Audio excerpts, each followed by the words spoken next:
Nggak terasa nih Opsiana Podcast sudah mau 4 tahun aja. Kira-kira apa rahasianya agar Opsiana Podcast itu bisa terus konsisten sampai sekarang? Jawabannya ya karena gue pakai Anchor, aplikasi yang memudahkan gue buat nge-podcast. Sehingga gue bisa nge-podcast kapan aja dan di mana aja. Tinggal rekam, edit, dan upload semuanya itu udah di satu aplikasi. Oleh karena itu kalian cobain juga pakai Anchor untuk bikin podcast original milik kalian.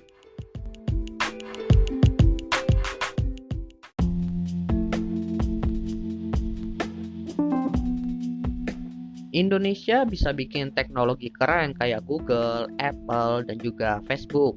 Tapi apa nih? Ayo kita bahas. Gua cukup optimis dengan kemampuan anak-anak bangsa di mana bisa menciptakan teknologi baru ya, karena terbukti nih ada beberapa startup yang bisa dibilang udah jadi unicorn dari Indonesia. Ada Gojek, Bukalapak, Tokopedia, dan masih banyak lagi. Dan gue yakin anak-anak bangsa bisa bikin teknologi kayak Google Search Engine, lalu Apple bikin semacam device laptop yang super cepet, terus juga bisa bikin sosial media kayak Facebook dan Instagram. Tapi tolong digarisbawahi bahwa kita bisa bikin teknologi yang serupa, tapi nggak bisa langsung menggantikan teknologi-teknologi tersebut atau perusahaan-perusahaan tersebut. Alasannya karena perusahaan teknologi asing ini dan juga teknologinya sudah mengakar di masyarakat kita dan bisa dibilang sudah menjadi kebiasaan yang cukup kuat, dimana kalau kita ingin mencari informasi kita searchingnya ya di Google.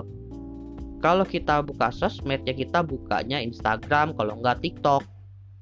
Kalau kita mau beli laptop ya kita nyari laptop yang dari brand-brand ternama yang biasanya dari perusahaan luar kayak Asus, habis itu Apple. Semuanya itu sudah menjadi kebiasaan yang melekat di masyarakat kita. Sebenarnya sih bukan masyarakat kita doang ya, tapi masyarakat dunia juga.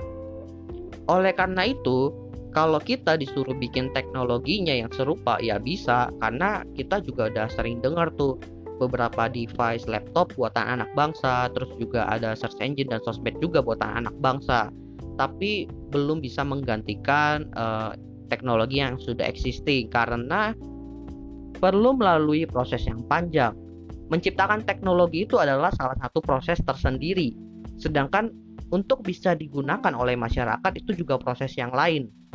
Dan tentunya dari tahap teknologi diciptakan sampai teknologi digunakan itu membutuhkan proses-proses yang lain yang berkesinambungan. Sebelum teknologi itu tercipta ya biasanya ada proses validasi ide kan.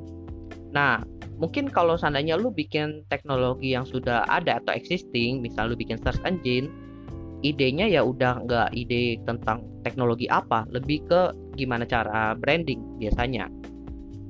Setelah validasi ide, baru lalu coba membuat teknologi tersebut. Setelah teknologi tersebut jadi, biasanya melakukan pengujian terlebih dahulu. Pengujian ini biasanya bisa dari internal atau biasanya meminta bantuan dari user-user. Biasanya sih open beta gitu ya. Setelah testing dan validasi, biasanya ada perbaikan juga. Setelah perbaikan barulah dilepas ke pasar. Nah, pas dilepas ke pasar nih biasanya kita tinggal menunggu respon apakah masyarakat tertarik untuk menggunakan aplikasi atau teknologi kita. Permasalahannya adalah banyak yang berpikir kalau aplikasinya udah jadi dan dilepas ya udah tinggal nunggu respon.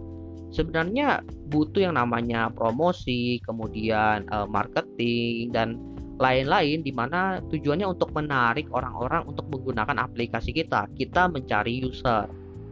Pertanyaannya, apakah user mau menggunakan aplikasi kita? Kan mereka bertanya, buat apa gue pakai aplikasi ini?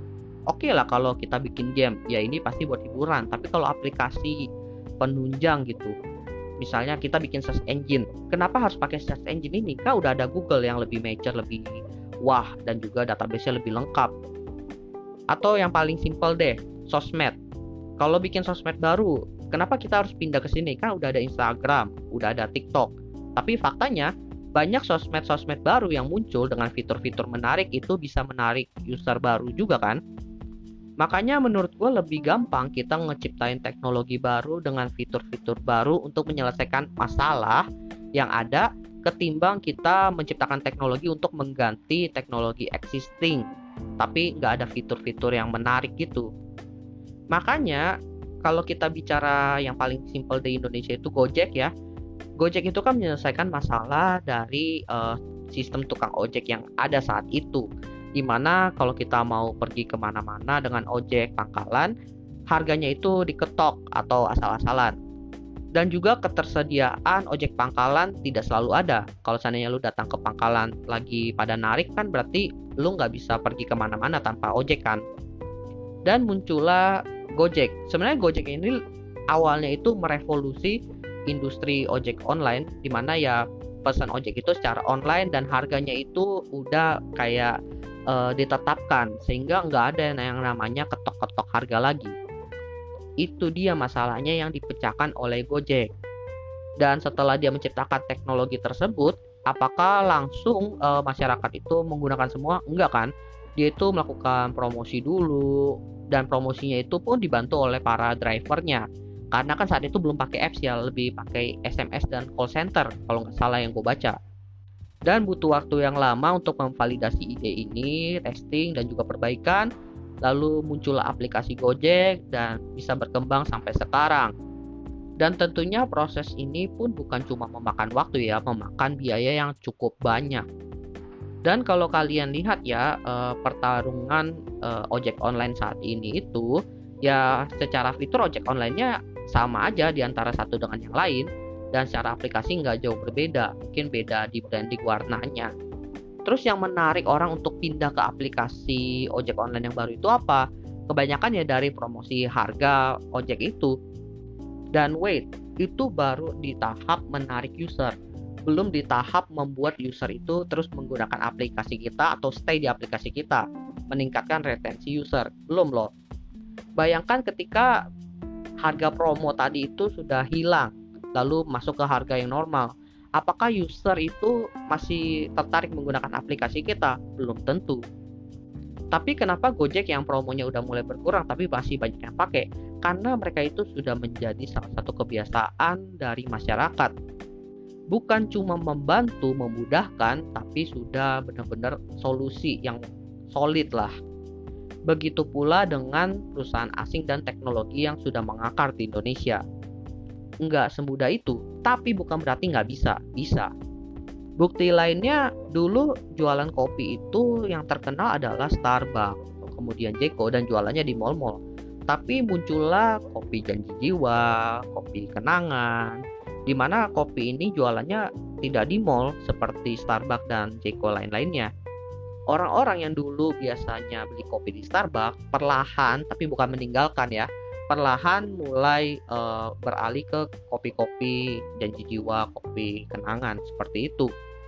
Jadi menurut gua, kalau seandainya Indonesia pengen bikin teknologi yang ingin menggantikan teknologi dari perusahaan asing, bukan cuma masalah dari teknologinya itu sendiri. Perlu dukungan dari proses A sampai Z-nya, dari validasi ide, dari penciptaan teknologi, kemudian dari pemasaran, kemudian dari retensinya, bahkan sampai maintenance dan akhir-akhirnya.